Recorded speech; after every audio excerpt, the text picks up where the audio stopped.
Hey guys, welcome back to TechMan. Today, let me show you how to change background color in TradingView.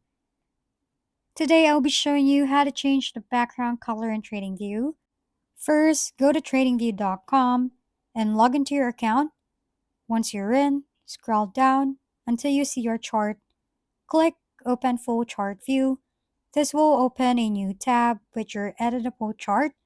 Next, click the gear icon at the top right corner of your screen to open the Settings panel. You'll see several sections. Each lets you customize different aspect of your chart. Head over to Appearance or Canvas section to adjust your background color. From here, you can switch between a solid color like black for a dark mode effect or choose gradient to apply two different colors for a more dynamic look.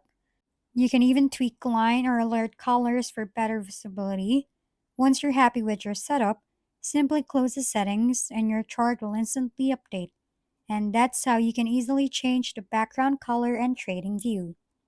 If we've been helpful, kindly give us a thumbs up and don't forget to hit the subscribe and bell button for more contents. For any questions and suggestions, comment down below.